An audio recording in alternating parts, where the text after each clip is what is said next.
2014 मध्ये लाट होती. लोक बोलत होते लाट आहे आता, या वेळेस काय होईल. पण त्यावेळेस बी मी 20,000 ने यांचा सुपडा साफ केला. 20,000 मतांनी. आता तर मोदी साहेब बी माझ्याकडं लावा बरोबर ना, तुमच्या पोस्टरवर तुमच्या याच्यावर तुम्हाला लेप पुगडका आहे ना भाजपचा, तर लावा ना मोदी साहेबाचा फोटो. का लावत नाही मग. अरे नकली पोट भरण्याचा धंदा करणारे काही चिल्लर आहे.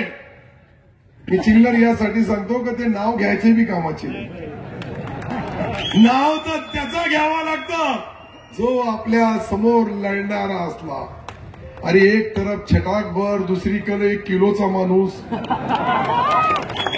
अरे मी कधी कलेक्टर ऑफिस मध्ये गेलो तर कलेक्टर महोदय खाली मला घ्यायला येतात. हा गेल्यानंतर चपराशी बी येईल का. ही चूक एकदा केली होती 2004 मध्ये. त्यावेळेस या तालुक्याचा पूर्ण विकास खुटलेला होता. 2009 पासून जी बुलेट ट्रेन चालू आहे विकासाची, ती आपण आपल्या या मतदारसंघामध्ये, आणि विशेषतः काही लोकांना राजकारण समजत नाही तेही लोक हे करून घ्या. कागद इतके सपोर्ट फार आले. वाड्या वस्त्यावाले बोलते आम्हालाही तिकीट मिळाला पाहिजे होता. काही लोकांनी तर राजकारणामध्ये असे मी पाहिले का फक्त यांच्या गाड्यामध्ये डिझेल पेट्रोल बी भोकरदनच्या पंपावरून मिळतो यांना. अरे काय आपला विकण्याचं काम करू लागले. कोणासाठी करू लागले, कशासाठी करू लागले, हे कुठून काम चालू आहे मला माहित आहे. परंतु ही जनता जसं जसं तिकडचा विरोध चालू होईल दोन्हीकडे याचे परिणाम बी दिसतील. इतके सोपे काही सिल्लोडवाले. एक ती शहा बहिणीला मी मनापासून धन्यवाद देईन. गुजराती समाजाची बहीण आहे, पण ज्या शब्दामध्ये बोलली ही त्यांना चपरक आहे. तुम्ही 30 वर्ष आमची मतं घेतली, त्यावेळेस तुम्हाला पाकिस्तान सिल्लोड दिसला नाही. जे उमेदवार आहे यांनी तर कहर करून टाकली म्हणे बांगलादेश आहे. मग कायला झकमाराला उभं राहावं लागलंय की आमच्या बांगलादेशमध्ये. ज्याला सिल्लोड कळत नाही, सोयगाव कळत नाही, असे लोक निवडणूक लढतात. कमाल झाली. अरे तालुक्याला बदनाम करणाऱ्या लोकांपासून तुम्हाला सावध राहावं लागल. व्यापारी बांधवाचा मनापासून आभार मानाल. त्यांनी माझ्या पाठिंब्याची मीटिंग घेतली.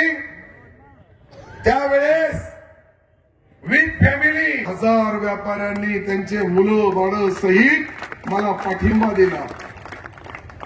त्यामध्ये गुजराती 100% हजर होते, मारवाडी सकल मारवाडी 100% हजर. अरे छोटे छोटे तेली, माळी, कोळी, धनगर, बौद्ध, मातंग, चमार, सुतार, लवार, मण्यार, टॅक्सी युनियन, सर्व युनियन वाले अनेक लोक ज्या पद्धतीने मला मदत करू लागले.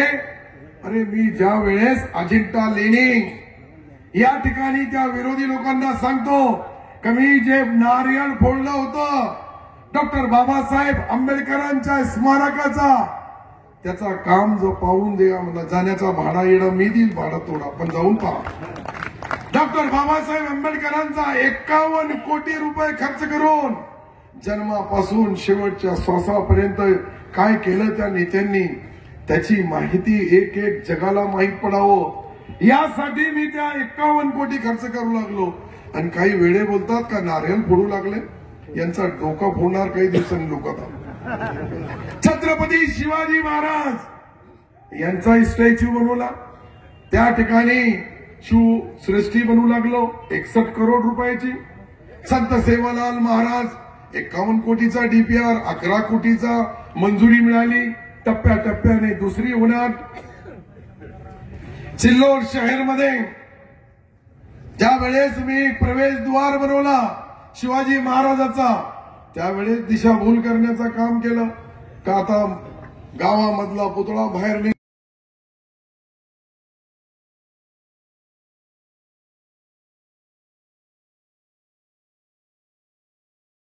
ये जो आभार मानने का काम है और इसके बाद गाव में रुकणार, याच्यानंतर आपल्या गावाच्या कार्यकर्त्यांनी आपला गाव सोडू नये. आपली बूथ प्रमुख, आपली बूथ प्रमुखाची मीटिंग आहे. तुम्ही सर्व फ्रेश होऊन जाऊ.